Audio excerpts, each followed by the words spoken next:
వైకుంఠము కాళాకైన కొండ తెట్టెరాయ మహిమలి తిరుమల కొండ. తిరుమల తిరుపతి శ్రీ వెంకటేశ్వర స్వామి. ఆయన గురించి, ఆయన మహత్యాల గురించి తిరుమలలో ఉన్న ప్రతి చెట్టు, ప్రతి రాయి మనకి చెప్పకనే చెప్పేస్తుంటాయి. ఇంకా ఆయన ప్రతిరోజు ఆదాయం గురించి మనం ప్రత్యేకంగా మాట్లాడుకోవాల్సిన అవసరమే లేదు.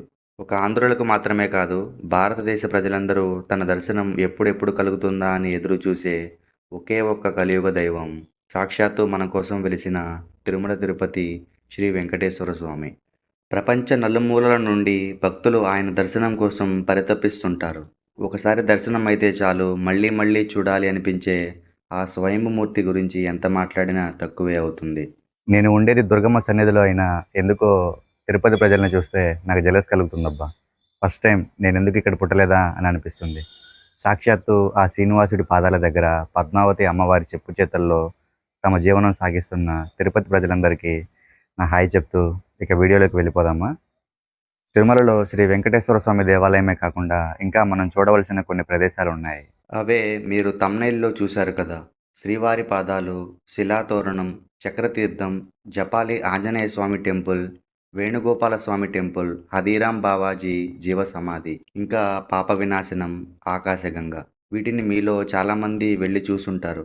ఈ వీడియోలో వీటన్నింటినీ మరొకసారి చూపిస్తూ నా పాయింట్ ఆఫ్ వ్యూలో ఎక్స్ప్లెయిన్ చేస్తాను. వీడియో నచ్చితే లైక్ చేసి చివరి వరకు చూడండి. అండ్ ఇలాంటి మంచి కంటెంట్ని ఫ్యూచర్లో మీకోసం తీసుకొస్తూనే ఉంటాను. ఆ వీడియోస్ మీరు మిస్ కాకుండా ఉండాలంటే ఇప్పుడే ఈ ఛానల్ని సబ్స్క్రైబ్ చేసి పక్కనే ఉన్న బెల్ ఐకాన్ని క్లిక్ చేయండి. నేను మార్నింగ్ 8 o'clockకి అలిపిరి నుంచి బైక్ పైన తిరుమలకి బయలుదేరాను. దారిలో ఉన్న ఈ చెకింగ్ పాయింట్లో మన బ్యాగ్స్, లగేజెస్ అన్నీ చెకింగ్ చేయించుకొని ముందుకు వెళుతుంటే మనకి వెళ్ళే దారిలో అక్కడక్కడ కొన్ని వ్యూ పాయింట్స్ కనిపిస్తాయి.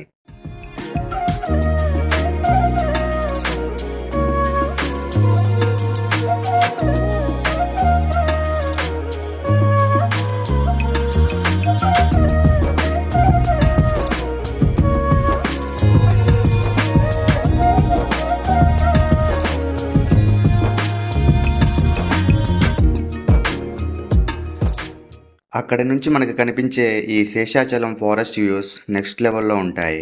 బస్ ఆర్ క్యాబ్లో వెళ్ళే వాళ్ళకి ఈ వ్యూస్ని చూసే ఫెసిలిటీ ఉండదు కాబట్టి వాళ్ళ కోసం నేను చూసిన ప్రదేశాలని ఈ వీడియోలో చూపిస్తున్నాను, చూడండి.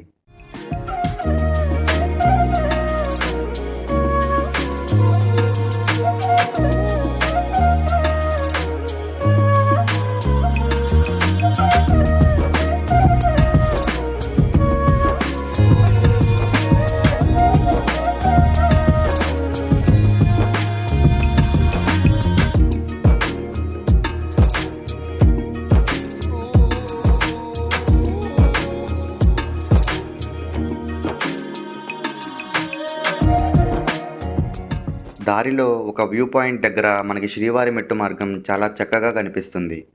మనం తిరుమలలోకి ఎంటర్ అవ్వడానికి మెట్ల మార్గాలు 2 ఉన్నాయి. ఒకటి అలిపిరి మెట్లు మార్గం, అది చాలామందికి తెలుసు. రెండవదే ఈ శ్రీవారి మెట్టు మార్గం. ఇది అలిపిరికి సుమారు 27 కిలోమీటర్ల దూరంలో శ్రీనివాస మంగాపురం అనే ఒక ఊరి నుంచి ఈ శ్రీవారి మెట్టుకి దారి ఉంటుంది. ఈ మెట్ల మార్గంలో కేవలం 2400 మెట్లలోనే మనం తిరుమలకి చేరుకోవచ్చు. ఏంటి, కేవలం 2400 మెట్లలోనే మనం తిరుమలకి చేరుకోవచ్చు కదా, ఈసారి వచ్చినప్పుడు మనం ఇటువైపు నుంచే తిరుమలకి వెళదాం అని ఆలోచిస్తున్నారా?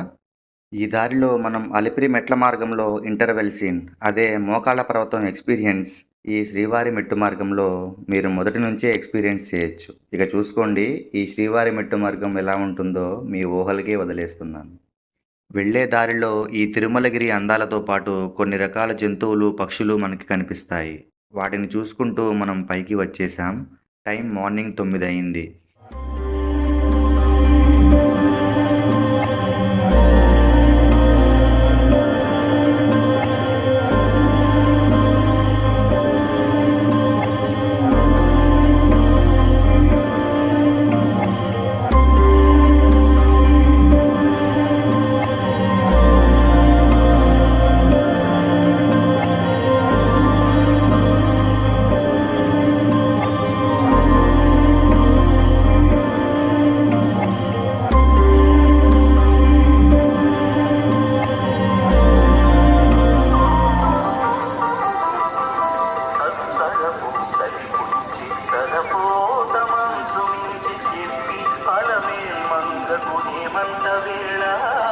తిరుమలలో రూమ్ చెకిన్ అయ్యి మధ్యాహ్న భోజనానికి గుడికి ఈశాన్యం వైపున్న శ్రీ తరిగొండ వెంగమాంబ ఉచిత అన్నదాన సత్రానికి వెళ్ళాను.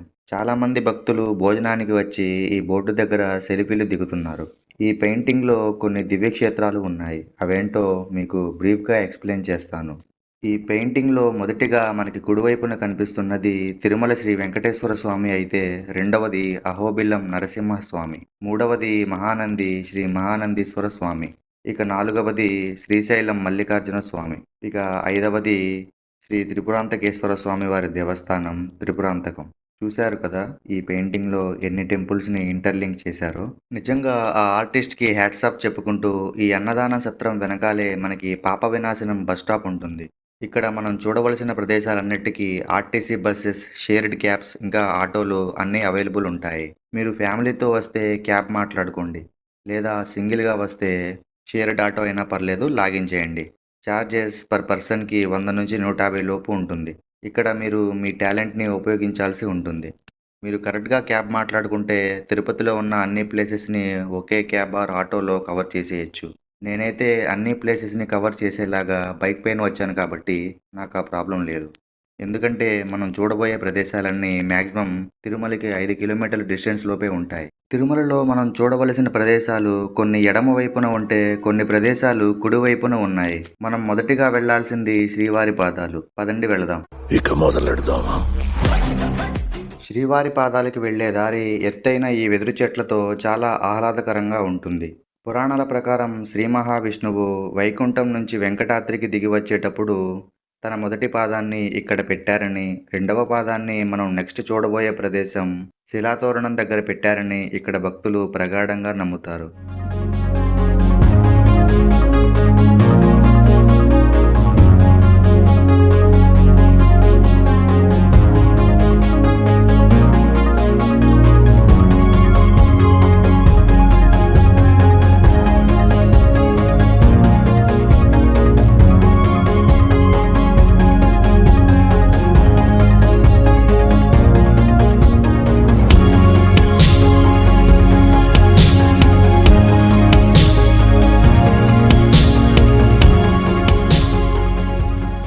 నేను ఇంతకు ముందు వచ్చినప్పుడు ఈ పాదాలు ఓపెన్గా ఉండేవి. ఇప్పుడు వీటిని ఒక గాజు బాక్స్లో కవర్ చేసి పెట్టారు. అలా ఎందుకు చేశారు అని ఇక్కడ స్థానికులని అడగ్గా, ఎవరో ఒక భక్తురాలు స్వామివారి పాదాల దగ్గర కొబ్బరికాయలు కొడుతుందట. భక్తి పరాకాష్ఠకి చేరితే ఇలానే ఉంటుందేమో అనుకున్నాను. డైరెక్ట్గా శ్రీవారి పాదాలను తాకే అదృష్టం లేకుండా చేసిన ఆ భక్తురాలి భక్తిని తలుచుకుంటూ మనం నెక్స్ట్ ప్రదేశానికి వెళ్దాం. ఇందాక చెప్పుకున్నట్టు మనం చూడవలసిన రెండవ ప్రదేశం ఈ శిలాతోరణం. స్వామివారు తన రెండవ పాదాన్ని పెట్టిన ప్రదేశం. దీని పక్కనే మనకి చక్రతీర్థం కూడా ఉంటుంది. 1980లో కొంతమంది జియాలజిస్టులు ఈ తిరుమల కొండల్లో జరిపిన భూగర్భ దోషాల త్రవ్వకాల్లో ఈ శిలాతోరణాన్ని కనుగొన్నారు. ఈ తోరణం కలిగిన రాళ్ల వయసు సుమారు 20 లక్షల సంవత్సరాలు ఉంటుందని, ఇది ప్రకృతి సహజ సిద్ధంగా ఏర్పడింది అని వారు నిర్ధారించారు. తిరుమల భక్తులు ఈ తోరణాన్ని ఆదిశేషుడిగా శంకు చక్రాల రూపంగా భావిస్తారు.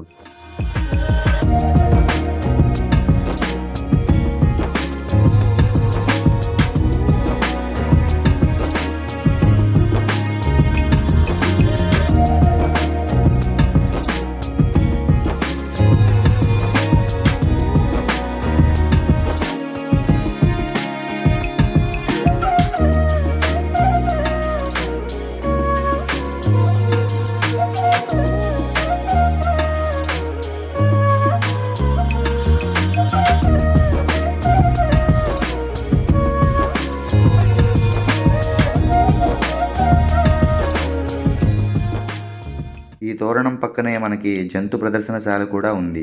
ఇందులో మనకి పలు రకాల పక్షులు, కొన్ని రకాల జంతువులు మనకి కనిపిస్తాయి. దీని ఎదురుగానే మనకి రీసెంట్గా ఒక పార్క్ని కన్స్ట్రక్షన్ చేశారు. నేను లాస్ట్ టైం వచ్చినప్పుడు ఇది డెవలపింగ్ స్టేజ్లో ఉంది. ఈ పార్కులో పలు రకాల విగ్రహాలు ఉన్నాయి. ఇక్కడ నుంచి తిరుమల వ్యూస్ చాలా బాగా కనిపిస్తాయి. ఈ పార్కులో దశావతార విగ్రహాలు చాలా బాగుంటాయి. మీరు కూడా చూడండి.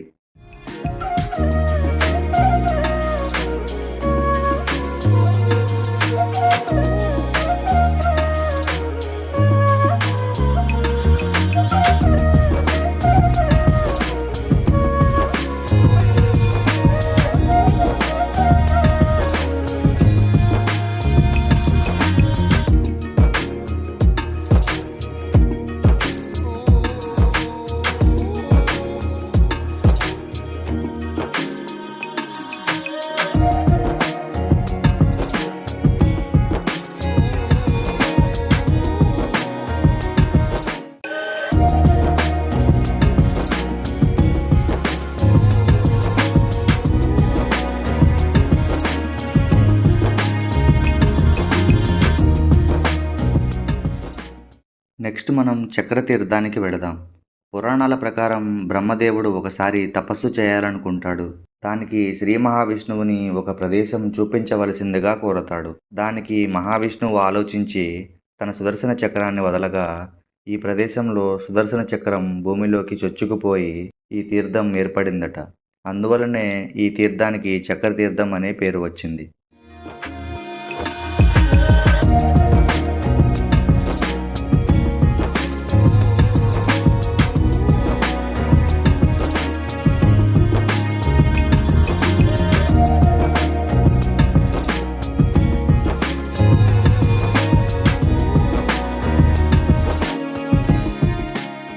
ప్రతి సంవత్సరం చక్రతీర్థ ముక్కోటి అని ఇక్కడ ఒక వేడుక జరుగుతుంది.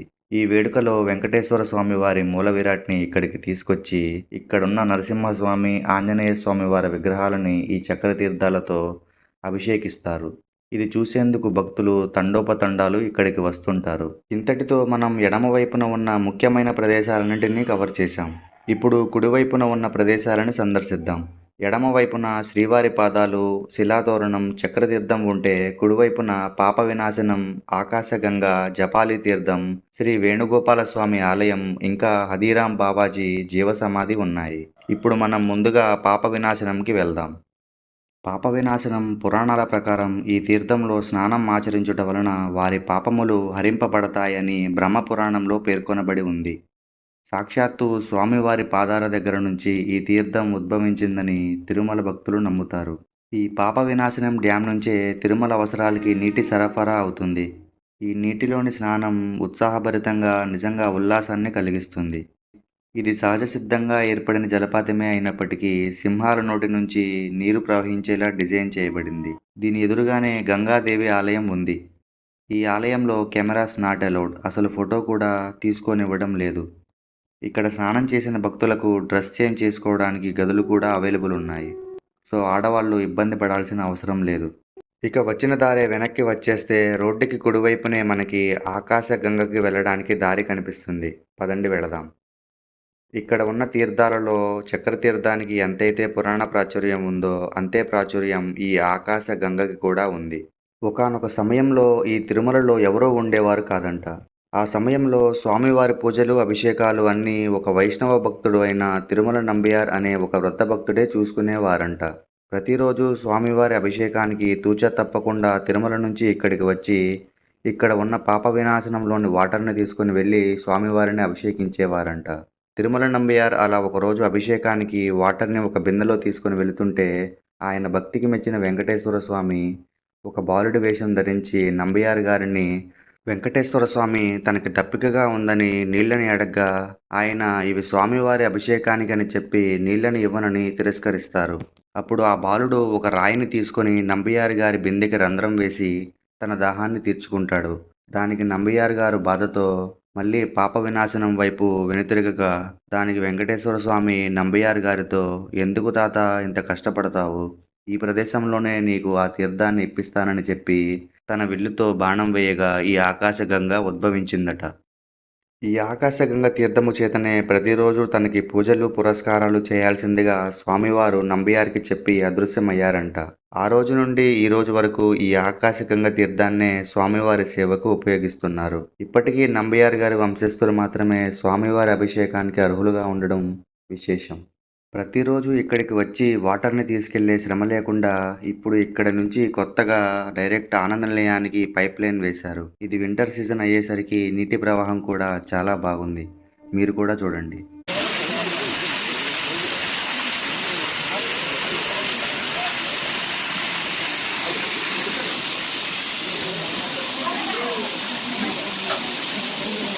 ఇక మనం నెక్స్ట్ చూడబోయే ప్రదేశం జపాలి తీర్థం.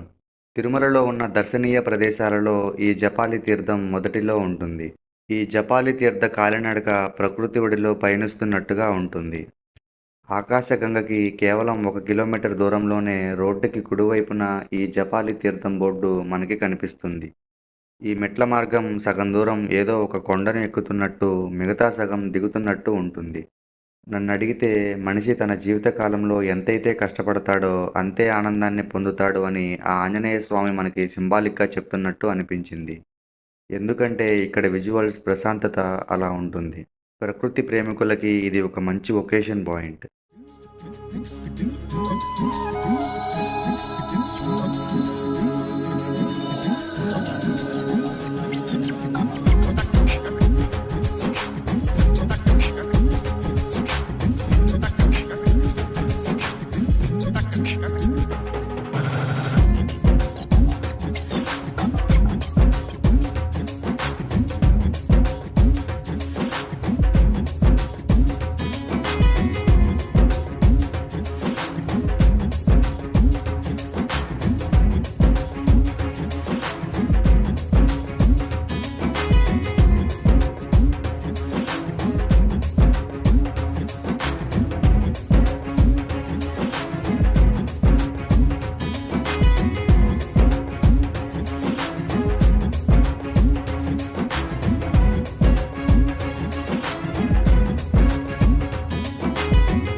ఇక్కడ పలు రకాల అడవి జంతువులు లైక్ కోతులు, ఉడతలు ఉన్నాయి. మనుషుల్ని ఏమీ అనకుండా చాలా ఫ్రెండ్లీగా బిహేవ్ చేస్తున్నాయి.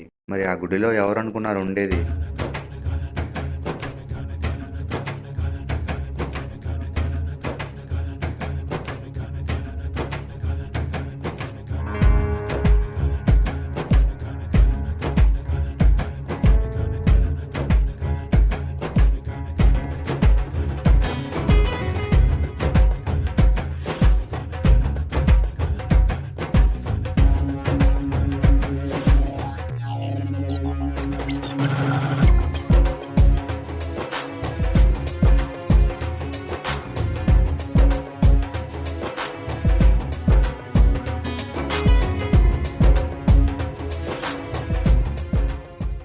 పురాణాల ప్రకారం జవాలి అనే మహర్షి రామావతారానికి ముందే ఆంజనేయ స్వామి వారి రూపాన్ని ప్రసన్నం చేసుకొని ఈ ప్రదేశంలో తపస్సు చేశారంట.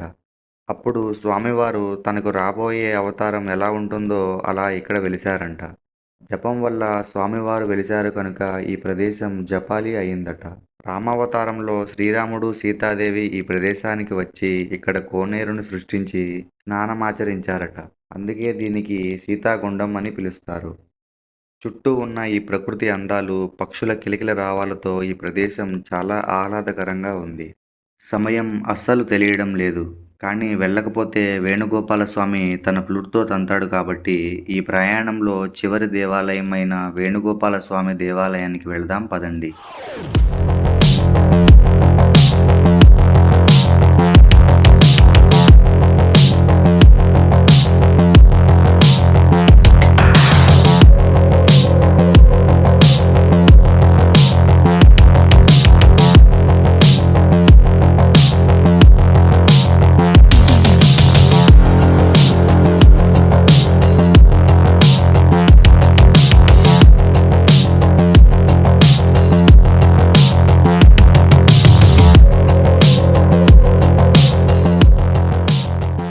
సాక్షాత్తు విష్ణువు అవతారమైన శ్రీకృష్ణునికి ఈ ఆలయం అంకితం చేయబడింది.